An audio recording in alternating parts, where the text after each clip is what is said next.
Bismillah, Assalamualaikum. Selamat datang ke UP Barakah.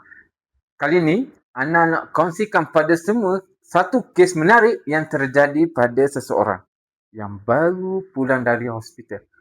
Jadi macam mana? Susah nak tidur.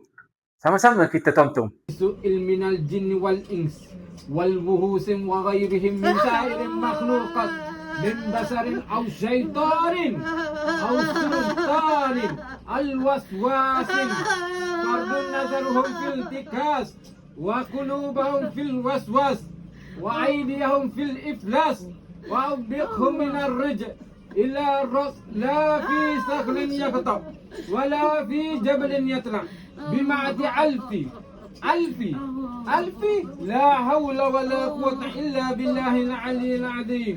Mu sakit tak? Mu sakit tak? Tak mau tubik. Mu apa mu tak mau tubik? Aku tak mau tubik. Apa mu tak mau tubik? Aku tak mau. Mu hak aturannya mana? Aku tak mau tubik. Mu hak aturannya mana mu tanya? Aku tanya. Dia. Kau dia belajar ke? Kau dia belajar ke?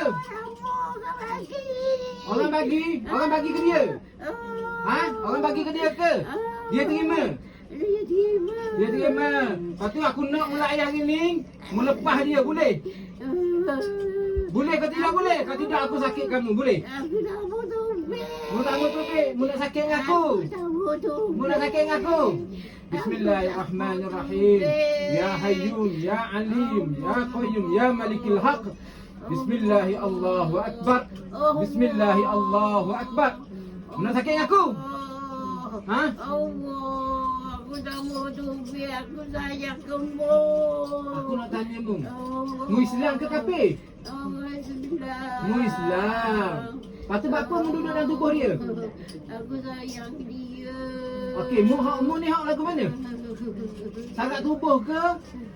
Tak tahu, aku tak bakar. Mu dah bakar. Lepas tu mu ilmu pengasih dia ke?